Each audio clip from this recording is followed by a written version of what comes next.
2026-27 academic year కి admissions ని ఆహ్వానిస్తుంది పల్లవి engineering college. నాక్ ఏ గ్రేడ్ గుర్తింపు, అత్యాధునిక మౌలిక సదుపాయాలు, 91% పైగా ప్లేస్మెంట్ సక్సెస్ రేట్ తో టాప్ ఎంఎన్సీ కంపెనీలో ఉద్యోగ అవకాశం. అడ్మిషన్ల కోసం 9247528134 9247528135 నంబర్స్ ని ఈ రోజే సంప్రదించండి.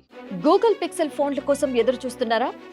గూగుల్ నుంచి రాబోయే పిక్సెల్ 11 సిరీస్ కు సంబంధించిన కొన్ని వివరాలు ఆన్లైన్లో లీక్ అయ్యాయి. కొత్త ప్రాసెసర్, కెమెరా, డిస్ప్లే, ఏఐ ఫ్యూచర్లతో ఈ ఫోన్ మరింత పవర్ఫుల్ గా మారబోతున్నట్లు సమాచారం. అయితే ఇవన్నీ ప్రస్తుత లీక్లు, అంచనాల ఆధారంగా ఉన్న వివరాలే. ఇక గూగుల్ అధికారికంగా ప్రకటించే వరకు వీటిని ఖరారు చేసిన స్పెసిఫికేషన్లుగా భావించకండి. అసలు పిక్సెల్ 11లో ఏముండబోతుందో ఇప్పుడు చూద్దాం.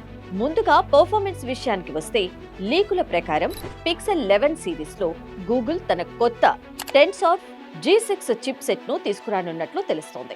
ఇక పెర్ఫార్మెన్స్ తో పాటు పవర్ ఎఫిషియన్సీ, హీటింగ్ కంట్రోల్ పై కూడా గూగుల్ ప్రత్యేకంగా దృష్టి పెట్టే అవకాశం ఉంది. ఇక డిస్ప్లే విషయానికి వస్తే 120 Hz LTPO OLED డిస్ప్లే ఉండవచ్చునని సమాచారం. దీంతో స్క్రోలింగ్, గేమింగ్, వీడియోలు చూడటం వంటి వాటిలో మరింత స్మూత్ ఎక్స్పీరియన్స్ లభించే అవకాశం ఉంది. ఇక పిక్సెల్ 11 సిరీస్ లో 50 MB ప్రైమరీ కెమెరాతో పాటు మెరుగైన అల్ట్రా వైడ్ టెలిఫోటో కెమెరాలు ఉండవచ్చునని లీకులు చెబుతున్నాయి.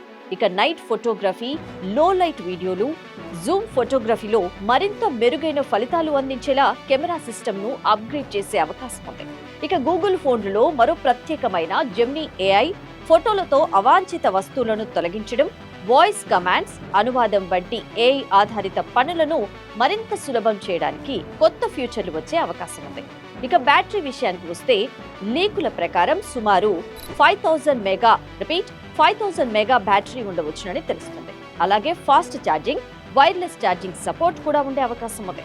ఇక సాఫ్ట్వేర్ పరంగా కొత్త పిక్సెల్ ఫోన్లో తాజాగా ఆండ్రాయిడ్ వర్షన్ తో పాటు దీర్ఘకాలిక సాఫ్ట్వేర్ అప్డేట్ సపోర్ట్ లభించే అవకాశం ఉంది. ఇక ధర విషయానికి వస్తే, ప్రస్తుతం అందుతున్న అంచనాల ప్రకారం భారత్లో పిక్సెల్ 11 సిరీస్ ప్రారంభ ధర 75,000 నుంచి 85,000 మధ్యలో ఉండవచ్చునని సమాచారం. అయితే గూగుల్ అధికారికంగా ధరను ప్రకటించే వరకు ఇది కేవలం అంచనా మాత్రమే. అయితే ఈ వివరాల్లో ఏవి నిజమవుతాయో గూగుల్ అధికారిక ప్రకటన తర్వాతే స్పష్టమవుతుంది.